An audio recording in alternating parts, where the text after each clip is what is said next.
Good afternoon, students. As you all know, in our last class, we have started our first chapter of Social Studies, Resources. First chapter में introductory part में मैंने आपको बता दिया था कि resources क्या होते हैं। Resources is something which satisfy the human need, यानी कि हमारी कोई भी ऐसी नीड्स जो कि किसी सब्सटेंसेस के द्वारा पूरी करी जाती है तो हम उसे कहेंगे रिसोर्सेज। अब आगे बढ़ते हैं, आगे देखते हैं कि इस चैप्टर में हमें क्या बताया गया है। आगे बढ़ने से पहले मैं आप सभी से एक रिक्वेस्ट करूंगा, जिन बच्चों के पास में बुक्स नहीं है वो कृपया स्कूल में आएँ और अपनी बुक्स लेके जाएं।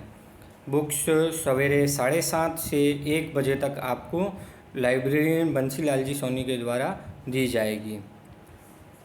आज जो हमारा चैप्टर है उसमें हम पढ़ेंगे कि रिसोर्सेज तो होते हैं, रिसोर्सेज के बाद में कि टाइप्स ऑफ रिसोर्सेज क्या हैं, कि ये रिसोर्सेज जो हैं उनके प्रकार क्या हैं।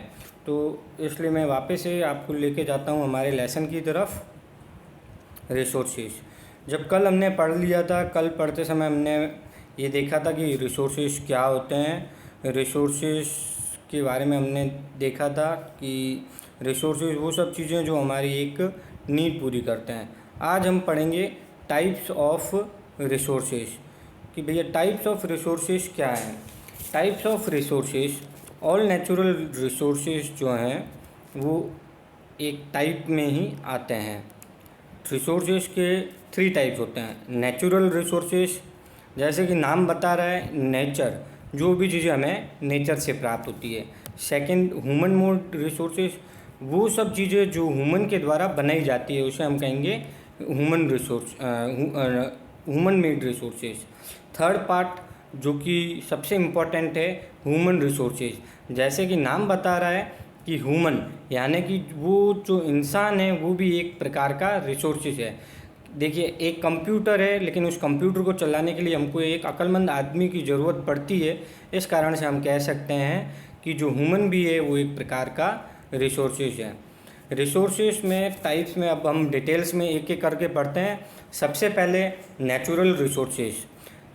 Anything that can natural resources are drawn from the nature and used without modification. Natural resources वो सब resources हैं जो कि हमको नेचर से प्राप्त होते हैं और जिसमें कोई भी प्रकार का मॉडिफिकेशन बिना किए हम कंज्यूम करते हैं, जैसे कि हवा, पानी, ये सब जो नेचुरल चीज़ें हैं, ये जो कि हमको नेचर से प्राप्त होती है, ये सब चीज़ें कहलाती है natural resources. Resources that are drawn from nature and used without much modification are called natural resources. ये होता है नेचुरल रिसोर्सेज। अब नेचुरल रिसोर्सेज जो है उसको भी आगे हम 2 कैटेगरी में बांटते हैं, एक रिन्यूएबल रिसोर्सेज और दूसरा है नॉन रिन्यूएबल रिसोर्सेज। सबसे पहले रिन्यूएबल रिसोर्सेज क्या होते हैं। रिन्यूएबल रिसोर्सेज एक तरीके से वो नेचर के द्वारा दी गई चीज़ें हैं जो कि अनलिमिटेड है, यानी कि जो कभी ख़त्म ही नहीं हो सकती। जैसे सूरज की रोशनी, सूरज की रोशनी हम चाहे कितनी भी कंज्यूम करें लेकिन वो ख़त्म नहीं होगी। हवाएं, वो कभी हवा, एटमॉस्फेयर जो होता है, जहाँ हवा होती है वो भी कभी ख़त्म नहीं होता। तो इस तरीके से हम कह सकते हैं कि वो एक रिन्यूएबल रिसोर्सेज है जो यूज हम कंज्यूम करते जाएंगे और वो समय के साथ में बनती जाएगी। वो सब चीज़ें कहलाती है renewable resources. Renewable resources are those which get renewed और replenished quickly. Some of this are unlimited and are not affected by human activities such as solar and wind energy. Yet, careless of certain renewable resources like water, soil and forest can affect their stock.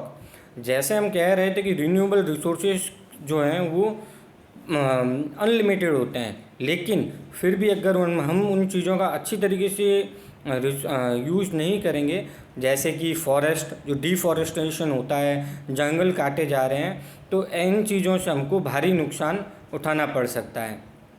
पानी आप देख रहे हैं कि पानी जैसे जैसे नदियों में सूखता जा रहा है और पानी को हम वेस्टेज करेंगे तो वो सब चीज़ें भी ख़राब है हमारे लिए। आगे हम पढ़ते हैं कि नॉन रिन्यूएबल रिसोर्सेज क्या होते हैं। Non renewable sources are those which have a limited stock. देखिए एक सिंपल सा डिफरेंस है नेचुरल रिसोर्सेज के रिन्यूएबल रिसोर्सेज में और नॉन रिन्यूएबल रिसोर्सेज में। रिन्यूएबल रिसोर्सेज जो हैं वो अनलिमिटेड है, जैसे कि हवा और सोलर एनर्जी, लेकिन जो नॉन रिन्यूएबल रिसोर्सेज हैं वो एक तरीके से हमारे नेचुरल रिसोर्सेज तो हैं बट वो लिमिटेड स्टॉक में, कि भाई कुछ सालों तक तो वो है और उनको बनने में बहुत हज़ारों साल लगते हैं। इसका सबसे छोटा सा एग्जांपल और बहुत ही इजी एग्जांपल जो हम देखते हैं वो है पेट्रोल। पेट्रोल आपको पता है कि पेट्रोल कैसे बनता है। फॉसल्स जो ह्यूमन लाइफ में फॉसल्स होते हैं, फॉसल्स जब धरती के अंदर कई हज़ारों सालों तक रहते हैं तब उसके बाद में फॉसल्स बनते हैं। फॉसल्स के बाद में उनसे फॉसल फ्यूल्स बनता है। ये जो प्रोसेस है इसमें हज़ारों साल लग जाते हैं। इसलिए ज़रूरी है कि ये कुछ ऐसे नेचुरल रिसोर्सेज हैं उनका हम बहुत अच्छे से यूज़ करें। इसमें चाहे आप कोल यानी कि कोयला, पेट्रोलियम और नेचुरल गैस इन सबको ले सकते हैं। सेकंड जो हमारा रिसोर्सेज का टाइप है वो है human made resources. Human made resources के अंदर वो सब चीज़ें आती है जो ह्यूमन के द्वारा बनाई जाती है। Sometime natural substances which becomes resource only when their original form has been changed। Example है इसका, बहुत अच्छा एग्जाम्पल दिया गया है। हम जो हमारे घर पे लोहा यूज़ करते हैं वो लोहा जब उसे आयरन और से एक्सट्रैक्ट किया जाता है रॉ मटेरियल से, तब वो जो लोहा है उस लोहे से बहुत सारी चीज़ें बनती है। बिल्डिंग्स में भी लोहा यूज में आता है, ब्रिजेस में भी यूज में आता है, रेल की पटरी में भी, तो उसके डिफरेंट यूज़ होते हैं। तो जो ह्यूमन मोड रिसोर्सेज हैं वो जनरली ह्यूमन के द्वारा यूज़ किए जाते हैं, ह्यूमन के द्वारा बनाए जाते हैं। नेक्स्ट हम आते हैं ह्यूमन रिसोर्सेज। ह्यूमन रिसोर्सेज एक बहुत ही इम्पोर्टेंट रिसोर्स है। People can make best use of nature to create resources when they have knowledge, skill and technology. That is why human being are resources and they are known as human resources. ये ज़रूरी है कि हमारे को nature ने बहुत सारी जो चीज़ें दी है उसका हम अच्छे से उपयोग करें। उसका अच्छे से उपयोग तभी हो सकता है जब हमें उसका उपयोग करने का सही तरीका हो, नॉलेज हो, स्किल्स हो। इसलिए ये जो सब चीज़ें हैं ये एक पढ़े लिखे इंसान में ही होती है। इसलिए ये कहा जाता है कि जो ह्यूमन रिसोर्सेज है वो तभी हमारे लिए इम्पोर्टेंट होगा जब ह्यूमन रिसोर्सेज स्किलफुल यानी कि उसको काम करने का तरीका पता होगा, उसको नॉलेज होगा किस तरीके से चीज़ों को यूज़ करना है, साथ ही साथ उसको जो टेक्नोलॉजी है उसका भी यूज़ करना आता होगा।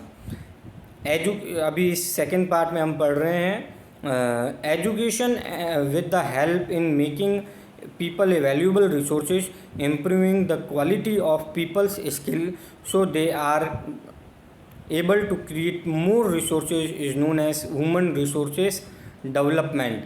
Education and health in making people human valuable resources, improving the quality of people's so that they are able to create more resources is known as human resource development. अब इसी श्रृंखला में एक आपको बात बताई जाती है ह्यूमन रिसोर्स डेवलपमेंट की। अगर हमारा जो ह्यूमन रिसोर्सेज यानी कि जो हमारे एम्प्लॉयज़ हैं या हमारे यहाँ पे जो लोग काम कर रहे हैं वो पढ़े लिखे होंगे, उनको अच्छा नॉलेज होगा तो वो अच्छे से किसी भी कार्य को कर पाएंगे। इसलिए ज़रूरी है हमारे पास अच्छा ह्यूमन रिसोर्स डेवलपमेंट होगा।